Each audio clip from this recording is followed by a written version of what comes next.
Assalamualaikum warahmatullahi wabarakatuh. Perkenalkan, nama saya Dina Mariana dengan NIM 2092317. Saya akan membacakan tentang materi aliran psikologi kognitif, implikasi psikologi kognitif dalam pendidikan. Pendahuluan, berdasarkan tulisan-tulisan dalam berbagai literatur, ditemukan bahwa para ahli telah menemukan teori baru tentang belajar, yaitu teori kognitif, yang lebih mampu meyakinkan dan menyumbangkan pemikiran besar demi perkembangan serta kemajuan proses belajar sebagai lanjutan dari teori behaviorisme tersebut. Tujuannya: 1. Pengertian aliran psikologi kognitif. 2. Pengertian belajar kognitif. 3. Tokoh-tokoh aliran kognitif. 4. Ciri-ciri aliran belajar kognitif. 5. Implikasi teori kognitif dalam proses belajar dalam pembelajaran. A. Pengertian aliran psikologi kognitif. Teori belajar kognitif lebih menekankan pada cara-cara seseorang menggunakan pemikirannya untuk belajar, mengingat, dan menggunakan pengetahuan yang telah diperoleh dan menyimpan pikirannya secara efektif.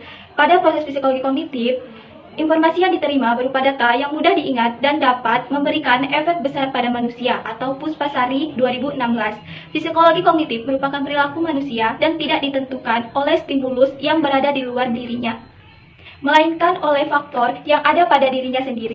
Faktor-faktor inter ini berupa kemampuan atau potensi yang berfungsi untuk mengenal dunia luar, memberikan respon terhadap Dia mampu memberikan respon terhadap stimulus. Berdasarkan pandangan tersebut, teori belajar psikologi kognitif memandang belajar sebagai proses dan kognisi, terutama unsur pikiran. Dengan kata lain, aktivitas belajar pada diri manusia ditentukan pada proses internal dalam pikirannya, yakni proses pengolahan informasi.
Manusia mampu memberikan respon terhadap stimulus.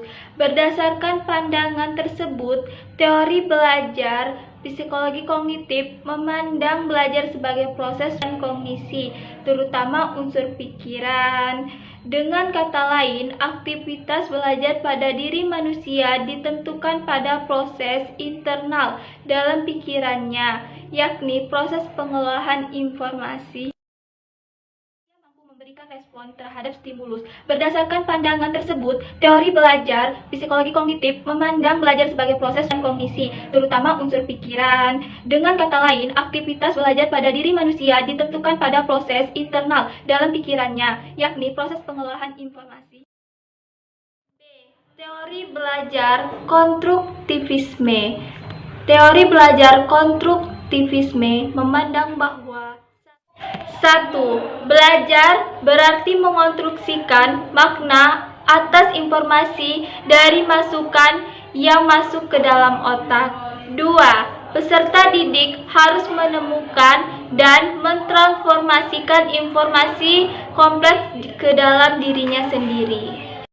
3. Peserta didik sebagai individu yang selalu memeriksa informasi baru yang berlawanan dengan prinsip-prinsip yang telah ada dan merevisi prinsip-prinsip tersebut apabila sudah dianggap tidak bisa digunakan lagi. 4. Peserta didik mengonstruksikan pengetahuannya sendiri melalui interaksi dengan lingkungannya. Ciri aliran belajar kognitif. 1. Menentukan apa yang ada dalam diri manusia. 2. Mementingkan peranan kognitif. 3. Mementingkan kondisi waktu sekarang. 4. Mementingkan pembentukan struktur kognitif. 5. Mengutamakan keseimbangan dalam diri manusia. 6. Mengutamakan insight atau pengertian dan pemahaman. Baik, kesimpulannya adalah belajar kognitif memandang belajar sebagai proses pengfungsian unsur-unsur kognisi, terutama unsur pikiran untuk dapat mengenal dan memahami stimulus yang datang dari luar.